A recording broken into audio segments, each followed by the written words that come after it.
یہ بندہ ہے جی، یہ ہے جی سلمان شہباز اور یہ ہے جی اعظم سواتی صاحب. یہ وہ بندہ ہے جس کے اوپر منی لانڈرنگ، کرپشن، رشوت کے الزام ہے. یہ وہ بندہ ہے جس کے اوپر صرف ایک ٹویٹ پوسٹ کرنے کا الزام ہے. یہ وہ بندہ ہے جس کو پروٹوکول دیا جاتا ہے، سرکاری پروٹوکول دیا جا رہا ہے، 5 سال مفرور ہے، الزام ہے کرپشن کے. اور یہ وہ بندہ ہے جس کو ننگا کیا جا رہا ہے، 70 سال کا بابا ہے. یہ وہ بندہ ہے، یہ جب لندن سے نکلنے کا ارادہ کرتا ہے تو ضمانتیں جاری ہو جاتی ہیں جی، حفاظتی ضمانتیں جاری ہوتی ہیں. یہ وہ بندہ ہے جسے کبھی ایک صوبے سے دوسرے صوبے سے تیسرے صوبے منتقل کیا جاتا ہے. ان کا کیا قصور ہے کہ اس نے ٹویٹ کر دیا؟ یہ جو خاندانی چور ہے، اس کو پروٹیکشن دی جا رہی ہے، اس کو پروٹیکٹ کیا جا رہا ہے. اس کو نہیں پروٹیکٹ کیا جا رہا، کیوں؟ کیونکہ یہ سچ بولتا ہے اور یہ کوئی نمائندہ نہیں ہے، نہ کوئی سینٹ کا ممبر ہے. یہ ایوان بالا کے سینٹ کے ممبر ہے اور ان کو ننگا کر کے دیکھ رہے کہ بڑی اچھی.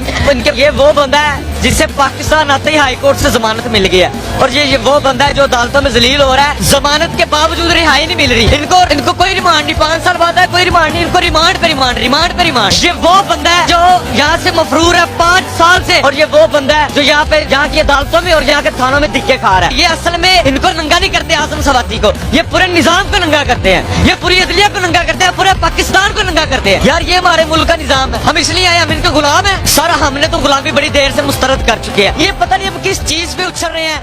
یہ ویسے ان